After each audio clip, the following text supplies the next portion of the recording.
In this episode, I visit some temples and some more temples and, oh my god, more temples. Oh, don't even say there's more temples after. And even more, oh no, wait, and some monkeys. Hello and welcome to part 15 of my Vietnam and Cambodia adventure. If you want to find out what I've done so far on my trip, then you can click the card above me, or all links are in the description box below. Now in this video, I head to Siem Reap, where loads of historic ancient royal temples and ruins are just everywhere, with such intricate detail, all built from the 12th century. So if you're a history buff, then stay tuned, or if you're not, then well, hopefully you don't fall asleep or click away. Oh, actually, there's lots of monkeys in this video, so that should make it a whole lot better. Anyway, let's start the vlog. We leave Phnom Penh and head to Siem Reap, and we decide to take a pit stop to grab some food. But it turns out there's not much here besides every kind of insect you could possibly imagine.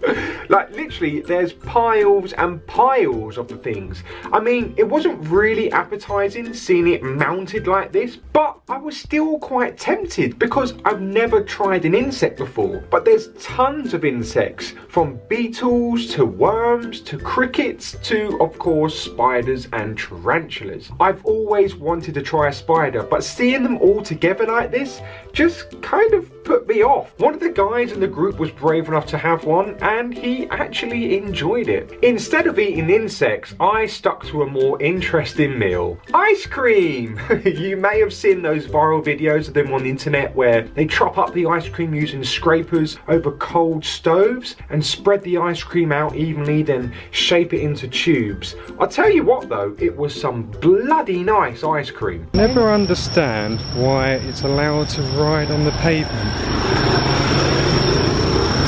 Once we arrived, we didn't really know what to do, to be honest. We just walked around town and I took a picture of a bridge. We went to bed early as the next day we were visiting lots of different temples, and for some reason we had to get up at the crack of dawn so we could get pictures of the sunrise over one of the temples. So we are gathered here at Angkor Wat at about nearly 5:30, approaching 6 o'clock in the morning, all to see a sunrise overlooking the temple. There's quite a lot of people here. It was some really pretty scenery around the area of Angkor Wat, which is actually one of the wonders of the world. I'm not too sure after all the waiting around we did if we captured the sunrise or not. I think we missed it, which was fantastic to hear, but I guess these pictures will have to do.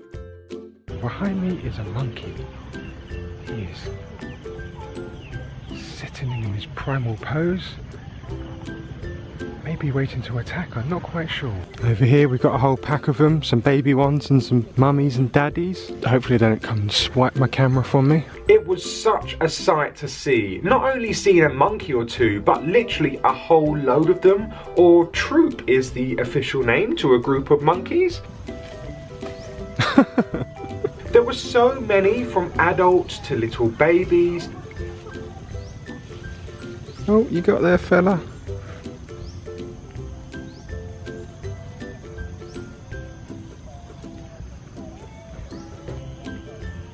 Oh, he's a big one, isn't he? How do you feel of seeing a monkey for the first time so up close? It's just that I've never been where they're this free to run around you.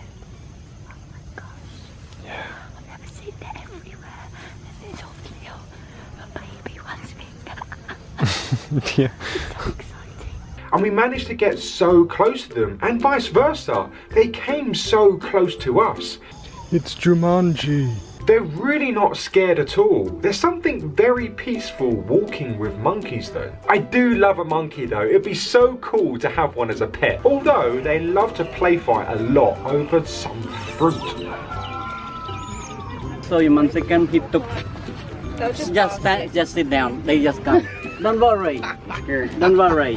Here, they just go. Here, don't worry. And it was nice for Becca to see some wild monkeys up close because she never has done before. So it's really cool for her to experience that. After the monkeys, it was back to the temples and especially exploring them. First up was Angkor Wat, with very long, spacious hallways and very intricate detail on the walls. How they carved it like this back in those days, I have no idea. It's great for those Instagram photos here though, especially catching some monks just having a break and smiling. Ah. I then came across some rocks that have been delicately balanced on top of each other and wondered to myself, who the hell has done this? Provides a great picture though. We then crossed through the temple to another one called the Terrace of Honour. I didn't know that at the time, but I do now, so thanks Google. But I really liked this one. It was huge. It was so detailed and insanely steep. It doesn't look like it much from the bottom, but the moment you climb it, you do indeed start feeling it. Didn't seem that high, but when you get up here, it actually is. Again, there's lovely long hallways here to explore and to look out at the amazing views far and wide. We came back down and I saw some more monks observing the views, but was also nice seeing them use modern technology. I don't know, I just found it quite funny.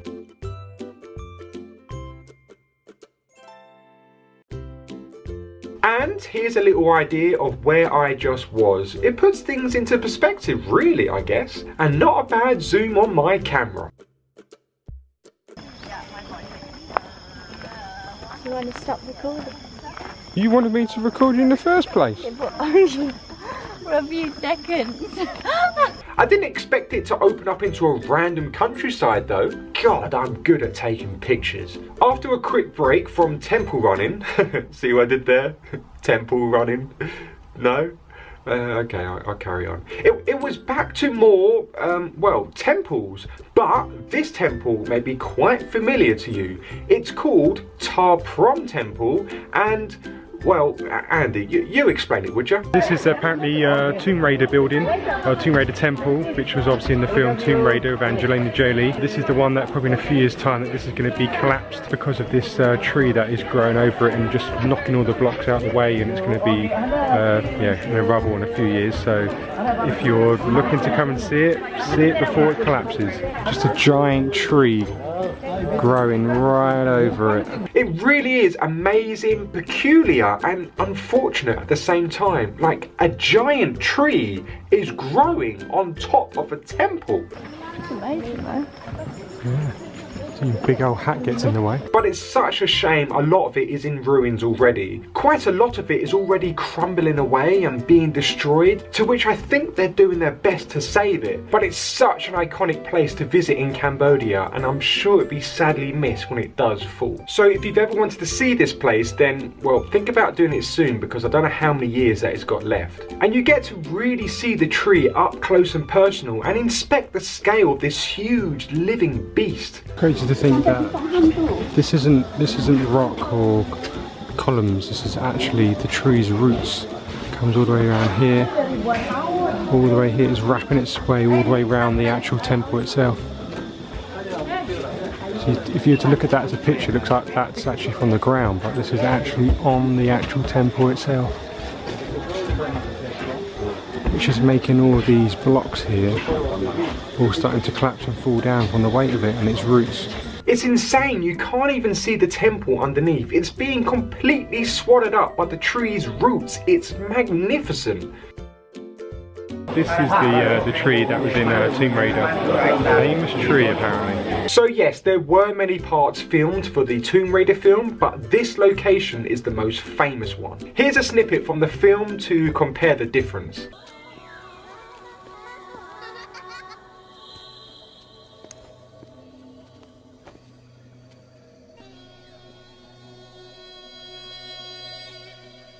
And there it is. I can't believe she was standing right there. If only I knew at the time. Oh, it's funny how life works out like that. There's a lot of people around here trying to queue up for a photo with the tree. In a way, it looks very much the same. And a little bit of trivia for you, this film came out in 2001, so that's 17 years ago, and looks more or less the same. Amazing. But most places you look around this place, you just see all of these huge trees just growing over everything. I have no idea how they grew on these structures in the first place. Like, what's wrong with these trees growing in the normal way? In the ground. But it took all of my strength to split these roots apart. Oh, I'm so funny. Next up was the third and final temple, which was called Bayon Temple. Again, another visually stunning temple with lots of precise, delicate carvings. But this temple is more known for the multitude of serene and smiling stone faces on the many towers that pierce out with striking detail. There's loads of them here, all winking and smiling away, but again provide really good artistic photos. And that's the end of part 15, and I know that was a lot of temples, and if you watched till the end, well, you must really love your temples. And if you've watched most of my trip so far, you may be happy or sad to know that my next video will be my last video. I know, I'm upset too. But if you feel like someone else could find this video useful, then please do share it with them. And if it's your first time here, don't forget to subscribe and hit that shiny bell button to be updated when I post new videos. Right, thanks for watching guys, and I'll see you all in the next one. Bye!